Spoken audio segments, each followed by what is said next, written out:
राम राम। ज्ञान गठरी में आपका स्वागत है। अनमोल भजनों और रोचक जानकारी का आनंद लेने के लिए हमारे चैनल को लाइक, शेयर एंड सब्सक्राइब करें। धन्यवाद। आपका दिन मंगलमय हो।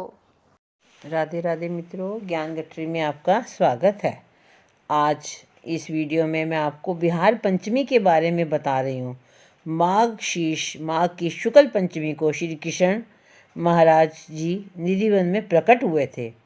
कृष्ण भक्तों के लिए आज का दिन बहुत उत्सव का होता है। कई लोग इस दिन व्रत रखते हैं और कई लोग कृष्ण जी की पूजा करते हैं। इस दिन ज़्यादा से ज़्यादा नाम जाप करें और भजन करें। यदि व्रत रखते हैं तो 3 प्रहर व्रत रखकर शाम को फलाहार ले सकते हैं और वृंदावन जरूर जाकर बिहारी जी के दर्शन करें। चूँकि अभी कोरोना समय चल रहा है तो अपने घर के मंदिर में ही बिहारी जी की विशेष पूजा करें और दर्शन करें। इस दिन बिहारी पंचमी को ही श्री राम सीता का विवाह उत्सव भी होता है। इसी कारण इस दिन बिहारी पंचमी और विवाह पंचमी दोनों महान कार्य इसी दिन हुए थे। इसीलिए ये दिन बहुत ही शुभ और शुभ फलदायी होता है। इस दिन विवाह कार्य भी बहुत होते हैं। सगाई, गृह प्रवेश सभी इसी दिन होते हैं। यदि आप इस दिन वृंदावन नहीं जा पा रहे हैं तो आप घर पर ही अपने शालिग्राम और लड्डू गोपाल की पूजा करें और उनका बढ़िया सा श्रृंगार करें, धूप दीप जलावें, नैवेद्य अर्पित करें। और इस दिन छोटे बच्चों को उपहार जरूर देना चाहिए। और जो भोग फल आप बिहारी जी को अर्पित कर रहे हैं वह सबको बांटें। और हो सके तो इस दिन घर में कीर्तन जरूर करें। अब मैं आपको बताती हूँ कि यह सब करने का सत्य क्या है और यह व्रत वृंदावन में ही क्यों मनाया जाता है। बिहार पंचमी यानी कि बांके बिहारी जी के प्रकट होने का दिन। इस दिन स्वामी हरिदास जी जो भगवान जी के अनन्य भक्त थे उनकी याद भी दिलाता है। वृंदावन की कुंज गलियों में श्री राधा और कृष्ण जी की प्रेम लीलाओं का समावेश है। ब्रजभूमि में आने वाला हर भक्त कृष्ण प्रेम के धागे से बंधा रहता है। यह हमें बांके बिहारी जी के मंदिर में आने जाने वाले लोगों की भीड़ से भी पता चल जाता है। कहा जाता है कि यहाँ राधा कृष्ण जी के दर्शन करने के लिए हर समुदाय के लोग बड़ी दूर दूर से आते हैं। श्री बिहारी जी के मंदिर की एक विशेष बात यह है कि जब सभी लोग उस मंदिर में जाते हैं तो उनकी छवि के दर्शन हर जगह से होते हैं और सबको यही लगता है कि बिहारी जी हमें देख रहे हैं, बिहारी जी हमें देख रहे हैं। वृंदावन की कुंज गलियों में एक हरा भरा क्षेत्र है जिसे निधिवन कहते हैं। यह कृष्ण भक्ति की बहुत ही सुंदर झलक दिखाता है।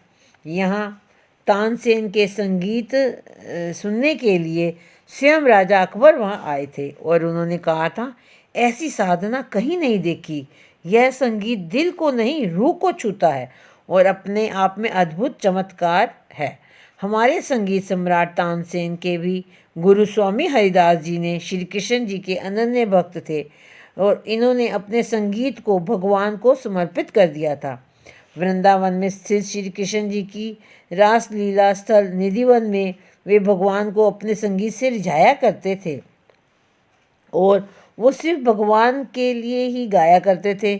भगवान की भक्ति में डूबकर जब भी गाते तो वे प्रभु की भक्ति में ही डूब जाया करते थे।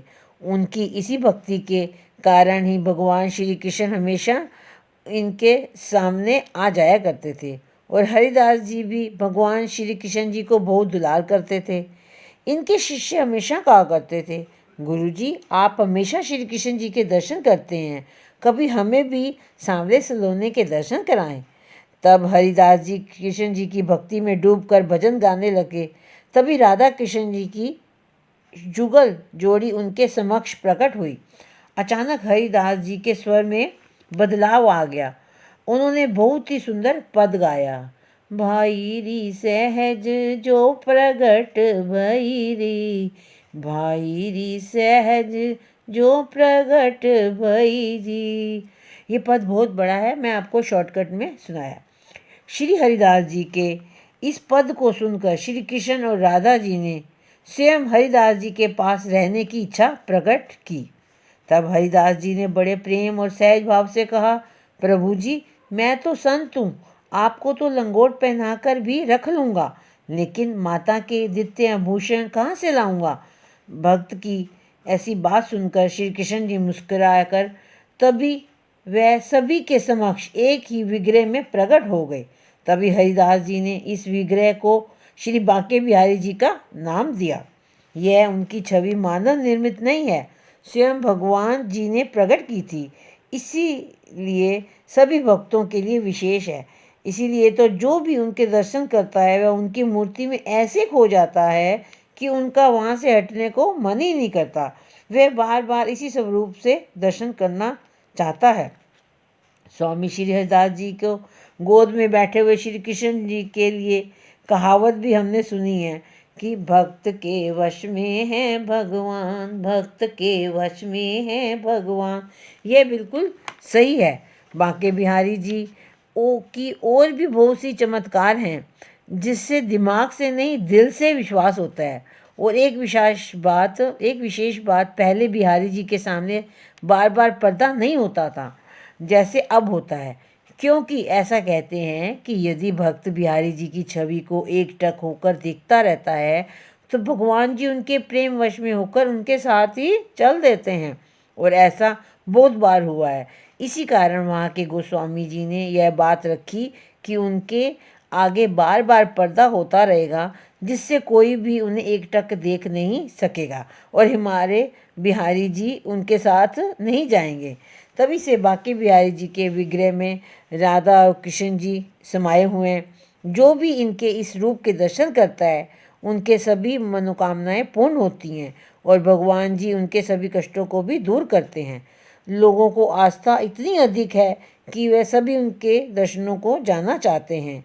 एक बार एक ऐसा भक्त आया जिसे आंखों से नहीं दिखता था। वहाँ के गोस्वामी जी ने कहा, बाबा जी आपको तो दिखता ही नहीं है, आप इतनी भीड़ में क्यों दर्शन करने के लिए आए हैं।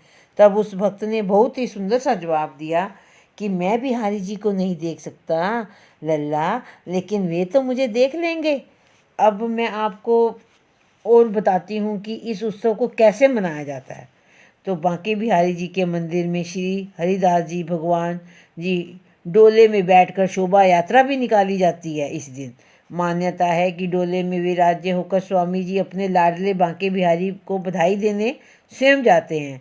इस दिन निधिवन और बांके बिहारी जी के मंदिर को खूब सजाया जाता है और महोत्सव उल्लास सुबह 5 बजे ही शुरू हो जाता है। इस दिन कहा जाता है कि इतनी भीड़ होती है कि सुबह सुबह 5 बजे ही उनके स्वामी जी की समाधि पर 1.25 मन दूध से अभिषेक भी किया जाता है। इस दिन महिलाएं बधाई गान भी करती हैं और नृत्य भी होता है। इस दिन बांके बिहारी के मंदिर में खूब उत्सव मनाया जाता है और सारा दिन ही खूब नाच गाने में बीत जाता है और भगवान की भक्ति में ही लीन रहते हैं। सब अच्छे अच्छे भजन बोलते हैं और कीर्तन होता है।